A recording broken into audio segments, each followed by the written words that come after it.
Alina kids. मैं अपने गांव की पहली लड़की थी जो अपना गांव छोड़कर परदेस आई थी, मगर अपने ख्वाब पूरे करने के लिए नहीं बल्कि अपने घर की गुर्बत खत्म करने के लिए यहाँ आई थी। ड्राइवर भाई, क्या मुझे इस घर में काम करना होगा? हाँ तनवीर बेटा, तुमको इसी घर में रहना होगा और यहाँ के छोटे मोटे काम करने होंगे। मैं तुम्हें यकीन दिलाता हूँ यहाँ के लोग तुम्हें बहुत अच्छी तनख्वाह देंगे और ज्यादा नहीं। इस घर में सिर्फ ऋषि साहब रहते हैं और साथ उनकी पत्नी होती है और तुम्हें उनके सिर्फ एक बच्चे का ही ख्याल रखना है। यही वो घर था जहाँ काम करने से मेरे माँ बाप की आंखों में खुशी आ सकती थी और मैं यहाँ काम करने के लिए राजी हो गई। नमस्ते मालिक, नमस्ते मालकिन। मैं आप दोनों के कहने पर अपने गांव से एक काम वाली लेकर आया हूँ। आपके बच्चे का बहुत अच्छा ख्याल रखेगी। बेचारी बहुत ही गरीब परिवार से है। अच्छी तनख्वाह का सुनकर उसके माता पिता उस बच्ची के यहीं पर रहने के लिए राजी हो गए हैं। आप कहें तो उस बच्ची को आपके सामने हाजिर करूं? अरे ड्राइवर, ये तो तुमने बहुत ही अच्छा किया कि अपने गांव से तुम्हें काम वाली और हमारे बच्चे का ख्याल रखने वाली ले आए हो, हाँ ना? उसको बुलाओ ना। तानवी बेटा, आ जाओ यहाँ पर। जब मैंने उन दोनों पति पत्नी को देखा तो मुझे वे बहुत ही शरीफ और मासूम नमस्ते दिख आंटी रहे जी, थे। नमस्ते अंकल जी। ड्राइवर अंकल सही कह रहे हैं, मुझे घर के सारे काम आते हैं और आपके बच्चे का ख्याल भी मैं अच्छे से रख लूंगी। बस आप मुझे काम दे दीजिए ना। असल में मेरे गांव में मेरे माता पिता को पैसों की बहुत ज्यादा जरूरत है। तन्वी बेटा, तुम तनख्वाह की बिल्कुल भी फिक्र मत करो। बस तुम्हें हमारे बच्चे का अच्छे से ख्याल रखना होगा और तुम्हारा रहना और खाना पीना हमारे ही घर में होगा। हाँ, मगर 1 महीने बाद तुम अपने गांव जा सकती हो अपने माता पिता से मिलने के लिए, ठीक है ना? चलो आओ, मैं तुम्हें काम दिखा दूं और अपने बच्चे से भी मिलवा दूं। तन्वी, मेरा बेटा बराम्स बहुत ही शरारती है। हर जगह सिर्फ अपनी ही मर्जी करता है, मगर वो दिल का बुरा नहीं है। जी आंटी, बच्चे तो फिर शरारती होते ही हैं ना? देखो ब्राम्स, तुमसे मिलने कौन आया है। खास तौर पर ये यहाँ तुम्हारा ख्याल रखने के लिए आई हैं। इनको अब बिल्कुल भी तंग मत करना, समझे ना? ये आपका बेटा? क्या आप मेरे साथ मजाक कर रही हैं? क्या आप सच कह रही हैं? मैं ये देखकर तंग रह गई कि वो कोई बच्चा नहीं बल्कि एक बच्चे जैसा दिखने वाला पुतला था। आंखें खुली और जिस्म बिल्कुल जमा हुआ मुजस्मा था। ड्राइवर अंकल, ये इस कमरे में जो बच्चा है वो तो असल में बच्चा है ही नहीं। ये कैसा मजाक है? मुझे तो कुछ भी समझ नहीं आ रहा। ये सब क्या हो रहा है? ड्राइवर अंकल, वो तो सिर्फ एक पुतला है जो सिर्फ बच्चे जैसा दिखता है। तन्वी, मुझे पता है कि ये सब तुम्हें बहुत अजीब लग रहा है। मुझे भी अजीब लगता था जब मैं यहाँ नया आया था, मगर अब तो मुझे यहाँ पर रहते हुए 10 साल हो गए ना, इसलिए मुझे भी इतना अजीब नहीं लगता। दरअसल इन दोनों पति पत्नी की कोई औलाद नहीं है, इसलिए उन्होंने बच्चे जैसा पुतला पाल लिया है और इसको अपनी सगी औलाद की तरह ही प्यार करते हैं। बस उन दोनों पति के सामने उस पुतले का अच्छे से ख्याल रखना और ज्यादा मत सोचो। ड्राइवर अंकल की बातें सुनकर मेरे मन को शांति नहीं पहुंची। ना जाने क्यों, मगर मैं उस पुतले को कबूल नहीं कर पा रही थी। मेरे मन में बहुत सवालात थे। मैं उस पुतले के पास भी जाना नहीं चाहती थी। अरे तनवीर बेटा, तुम यहाँ पर सफाइयाँ कर रही हो और मैं तुम्हें पूरे घर में ढूंढ रही हूँ। मैंने तुमसे कहना था कि बराम्स के खाने का वक्त हो गया है।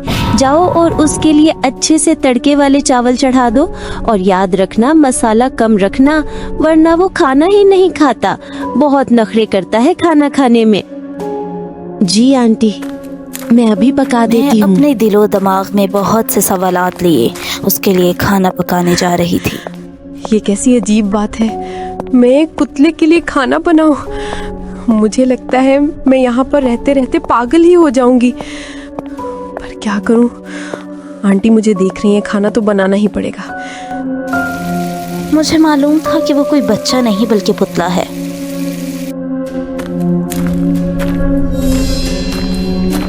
आंटी, ये तड़के वाले चावल तैयार कर दिए हैं मैंने।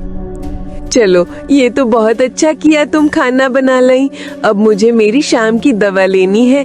तुम यहाँ पर ब्राम्स के पास बैठो और अच्छे से इसको ये खाना खिला दो। और ब्राम्स, सही से खाना खाना और तन्वी को बिल्कुल भी तंग मत करना, समझे ना शरारती बच्चे। आंटी तो ये कहकर वहाँ से चली गई, मगर मुझे उस पुतले को देखकर गुस्सा आने लगा।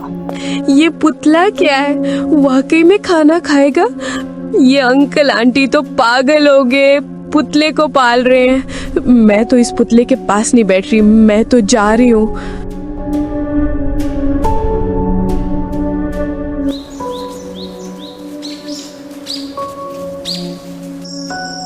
उसी दिन रात के समय जब घर का सारा काम करने के बाद मैं भोजन कर रही थी, तो दोनों बूढ़े पति पत्नी मेरे पास आए और कहने लगे, तानवी बेटा, खाना खा लो और उसके बाद ब्राम्स को उसके कमरे में जाकर सुला देना।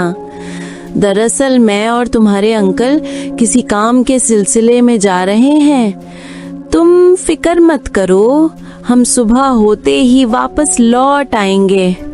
मगर तुम ब्राम्स का बहुत अच्छे से ख्याल रखना, और रात को कहानियां सुने बगैर उसको नींद नहीं आती। उसको तुम कोई अच्छी सी कहानी सुना देना, ठीक है ना? हाँ, उसको तुम अली बाबा और 40 चोरों वाली कहानी सुना देना, वो उसको बहुत ही पसंद है। वो कहानी सुनकर मेरा बेटा फौरन सो जाता है। अब घर में सिर्फ मैं और ये मुजस्मा अकेले थे। मैं ब्राम्स के कमरे में गई। तो ये है ब्राम्स का कमरा। कितना आलीशान कमरा है, वो भी सिर्फ बच्चे जैसे दिखने वाले मुजस्मे के लिए। अब क्या मुझे इसको कहानी सुनानी पड़ेगी? मैं इन लोगों की तरह पागल नहीं हूँ कि इस पुतले को कहानियां सुनाऊं। अब तो आंटी भी घर नहीं है। ऐसा करती हूँ, सोने चली जाती हूँ। मुझे वैसे भी बहुत ज्यादा नींद आ रही है। मुझे उस पुतले से बहुत नफरत थी। मैं उसको वहीं पर फेंक कर चली जाती हूँ।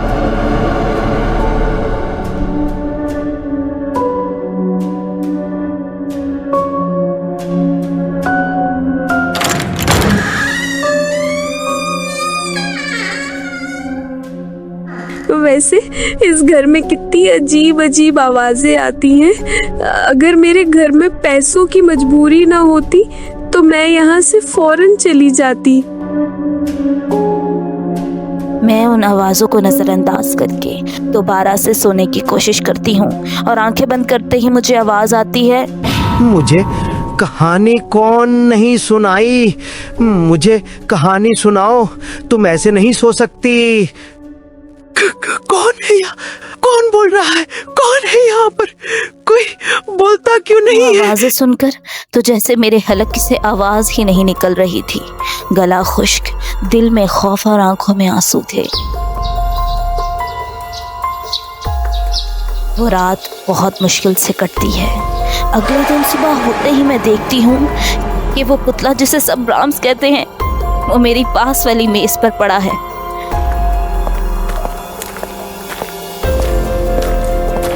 मैं अपने दिल में परेशानी लिए अपनी मजबूरी सर पे उठाए उस घर में दोबारा से काम करना शुरू कर देती हूँ। तन्वी, हम वापस आ गए। मुझे उम्मीद है कि तुमने सारे घर की सफाइयां कर ली होंगी। ब्राम्स ने तुम्हें ज्यादा तंग तो नहीं किया ना? नहीं तो बिल्कुल भी तंग नहीं किया ब्राम्स ने। बहुत अच्छी बात है।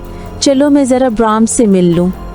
मैं हिचकिचाते हुए सब कुछ अपने दिल में समेट लेती हूँ।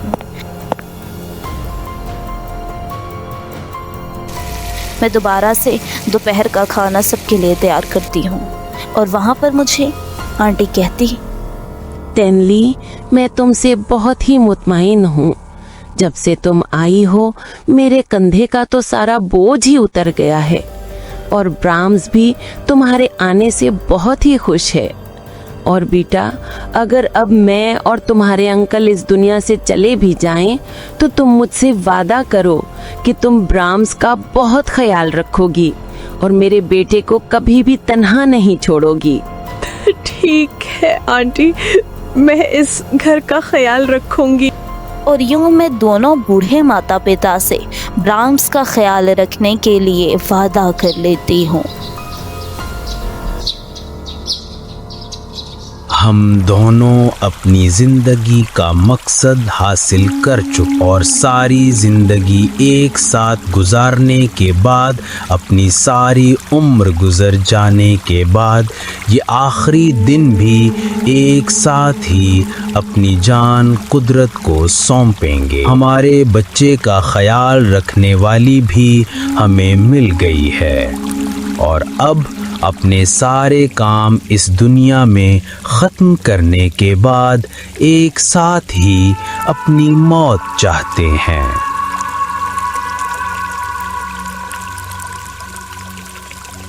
उसी शाम मैं घर की सफाइयाँ कर रही थी और दिल में परेशानी थी। इतने में ही ड्राइवर अंकल दौड़े दौड़े आते हैं और आके कहने लगे, तन्वी बहुत ही बुरा हुआ है। मगर ड्राइवर अंकल हुआ क्या है? वो उन दोनों पति पत्नी ने एक साथ खुदकुशी कर ली है। क्या?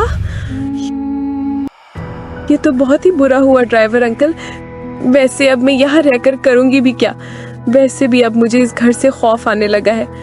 अब ऐसा करें, मुझे मेरे गांव वापस छोड़ाए। ठीक है, मैं समझ गया।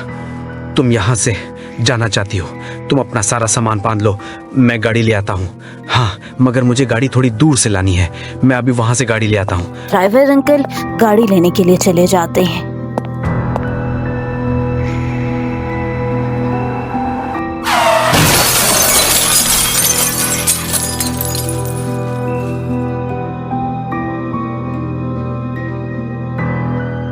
ये इतने सारे खिलौने किसने बिखारे हैं? ये सब क्या हो रहा है? और ये ब्राह्म्स यहाँ पर कैसे आया है? इसको तो जाकर मैं इसके कमरे में बंद कर देती हूँ। अब इसको इसी कमरे में ही बंद कर दूंगी। और वैसे भी ड्राइवर अंकल आते ही होंगे गाड़ी लेकर। मुझे यहाँ से लेकर जाने के लिए मैं अपना सामान बांध लेती हूँ। कोई अजीब सी ताकत जो मुझे हर वक्त डराती थी, मगर उस पुतले में कोई तो ताकत थी।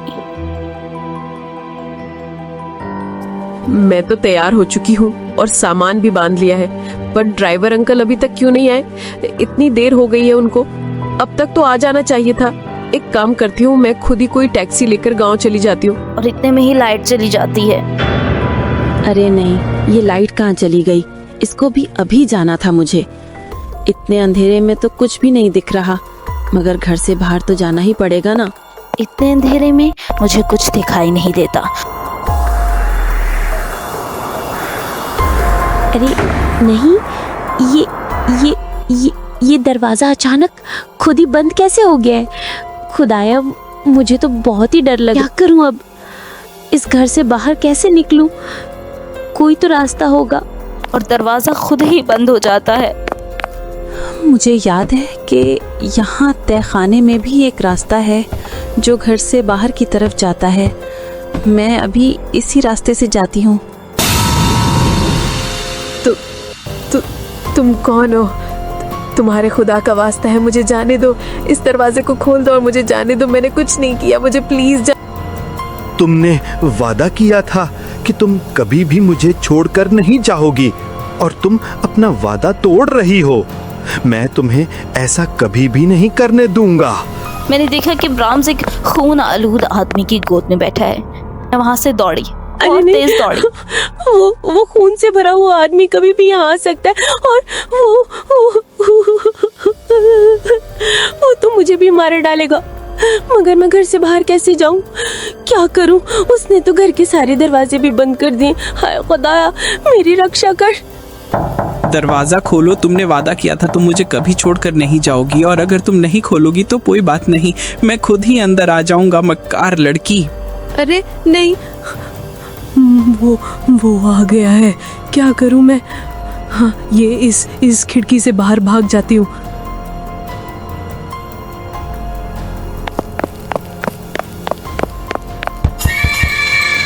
और वो खून आलूद आदमी पीछे से दरवाज़ा तोड़ने की कोशिश में लगा रहता है।